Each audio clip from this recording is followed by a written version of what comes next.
하나님의 위로와 하나님의 축복이 여러분들의 삶 속에 항상 함께하기를 주님의 이름으로 축원합니다.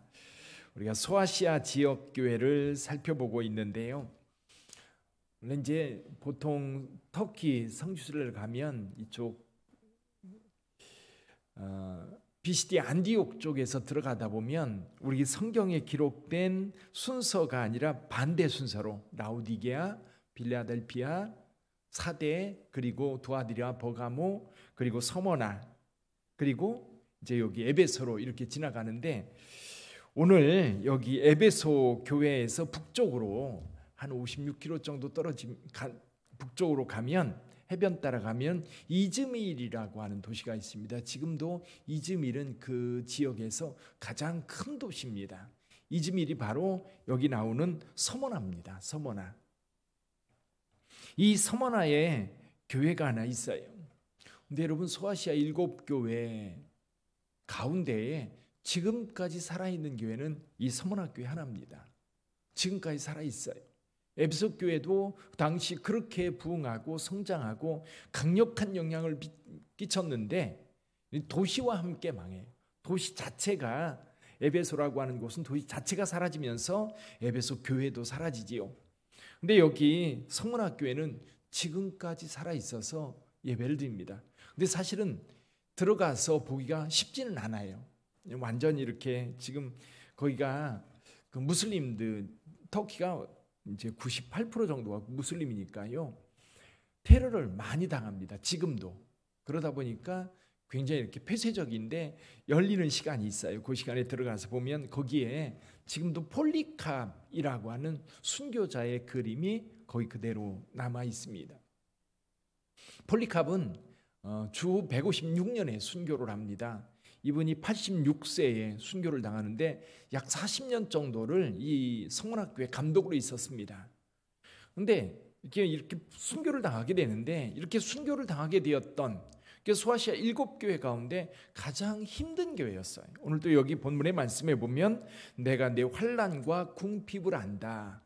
환난과 궁핍을 안다. 근데 이제 성문학교회가 특별히 다른 어떤 교회보다도 박해를 심하게 받았는데 그 이유가 두 가지가 있어요. 하나는 뭐냐면 황제 숭배입니다. 황제 숭배. 근데 이제 로마 제국 전체에 티베리우스라고 하는 황제가 있었는데, 이 티베리우스 황제가 이 황제 숭배를 가장 강조를 했습니다. 그래서 여러 도시에서 이 티베리우스 황제를 위한 신전을 짓겠다고 신청을 했는데 누가 뽑혔어요? 여기 이즈밀, 서머나라고 하는 이 도시가 뽑혔습니다.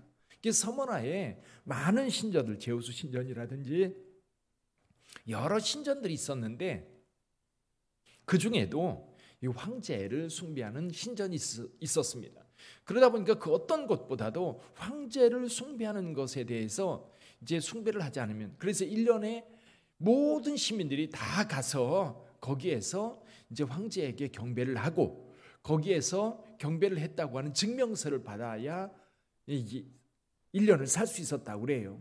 그러지 않으면 극심한 박해를 받았던 겁니다. 그 박해가 점점 더 심해졌던 거지요. 그러다가 도미티안 황제라고 하는 황제가 이제 황제로 있을 때에 기독교인들이 가장 많이 박해를 받거든요. 그 박해 근원이 뭐냐면 황제 숭배예요. 황제에게 제사를 드리지 않는다는 이유였지요. 그런 이유로 여기 서머나 같은 경우는 이 그리스도인들이 정말 박해를 심하게 받았어요. 또 한 가지는 여기 등장하는 유대인들입니다. 유대인들. 여러분, 소아시아 지역, 유럽 지역도 그렇고요. 항구 도시에마다 이 유대인들이 살았어요. 그리고 유대인들이 많이 살다 보니까 회당들이 많이 발달돼 있었습니다. 예를 들면 데살로니가 생각나시죠? 데살로니가. 사도 바울이 3주밖에 머물지 못해요. 이유가 뭐냐면 데살로니가에 있는 유대인들이 사도 바울과 강력하게 대항을 했던 겁니다. 이런 빌립보는 내륙에 있어서 유대인들이 많지 않았어요. 근데 데살로니가라든지 고린도라든지 여기 이즈밀, 에베소 이런 지역은 유대인들이 많았어요. 근데 특히 여기 이즈밀이라고 하는 이 서머나의 유대인들은 아주 유별났다고 그래요. 어떤 면에서 기독교를 적대시하는, 그러니까 이 같은 유대인이면서도 이 기독교에 대해서 굉장히 강력하게 저항을 하면서 기독교인들을 박해했던 지역이 바로 이 서머나 지역이었다고 그래요. 그러니까 황제 숭배를 강조하는 이제 로마 당국과 그리고 유대인들, 아주 극성맞은 유대인들 때문에 이 서머나 교회는 존폐가 문제가 될 정도로 그렇게 힘든 상황이었던 겁니다. 그런 힘든 상황을 정말 서머나 교회는 잘 견디었던 거예요. 그래서 좀 전에 말씀드렸던 것처럼 대표적인 순교자가 폴리캅이죠. 폴리캅은 어렸을 때에 사도 요한에게 배웠다고 그래요.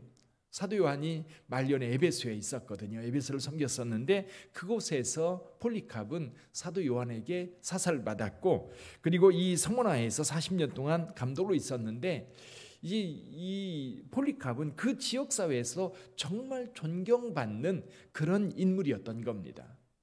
그러니까 매번 박해 때도 이렇게 이제 그 행정 당국에서도 보호를 해줬던 거예요. 근데 더 이상 보호할 수 없는 상황이어서 이제 마지막으로 황제에게 숭배하고 기독교 신앙을 버린다면 살려주겠다라고 회유를 했던 겁니다. 근데 폴리캅이 유명한 말을 하지요. 우리 주님은 나를 86년 동안 한 번도 나를 서운하게 한 적이 없는데 내가 어떻게 주님을 배반할 수 있겠느냐. 결국 화형당해서 이제 생을 마감하게 됩니다. 근데 이 폴리캅이요, 서머나에서 12번째 순교자였다고 그래요. 12번째 순교자. 이렇게 이제 극심한 박해 가운데에서도 이 서머나 교회는 극히 작은 교회였음에도 불구하고 그 생명력을 강력하게 유지할 수가 있었습니다. 이유가 뭡니까? 복음이죠.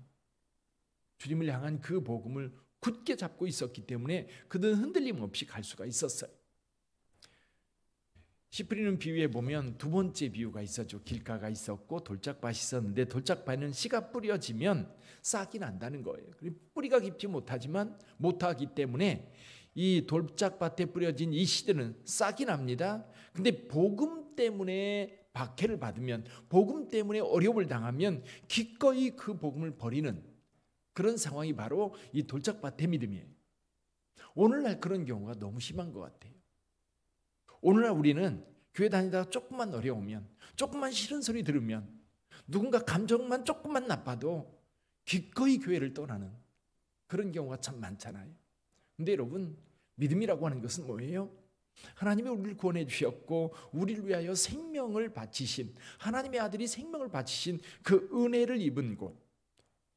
그래서 그 은혜 때문에 모여서 하나님을 예배하고 그 은혜 때문에 하나님을 사랑하고 뿐만 아니라 우리 형제자매들을 사랑하고 더 나아가서 이 세상을 품고 하나님 앞에 기도하는 그게 성도거든요. 서머나 교회는 극심한 박해 가운데에서도 믿음을 지켰던 교회. 그래서 주님께서 서머나 교회에 이렇게 약속을 하십니다. 우리 10절을 한번 읽어볼까요? 10절. 너는 장차 받을 고난을 두려워하지 말라. 볼지어다 마귀가 장차 너희 가운데에서 몇 사람을 오게 던져 시험을 받게 하리니 너희가 10일 동안 환난을 받으리라. 내가 죽도록 충성하라. 그리하면 내가 생명의 관을 내게 주리라. 아멘. 여기 장차 고난이 계속될 거라는 겁니다. 근데 여러분, 이 고난이 어떻게 해요? 10일 동안 환난을 당한다 그랬어요. 무슨 얘기냐면 끝날 때가 있는 거예요. 여러분, 환난은 끝날 때가 있어요. 중요한 건 뭐예요? 그때까지 우리는 죽도록 충성하는 겁니다. 죽도록 충성하는 거예요. 우리가 할 일은 그겁니다. 박해에 연연해가지고 거기에 몰입해서 마음 상하고 지쳐하고 힘들어하고 피하고 싶어서 떠나고 그러다 보면 믿음을 지킬 수가 없어요. 우리는 그 어떤 상황 속에서도 충성하는 거예요. 그 어떤 상황 속에서도 주님을 바라보는 거예요.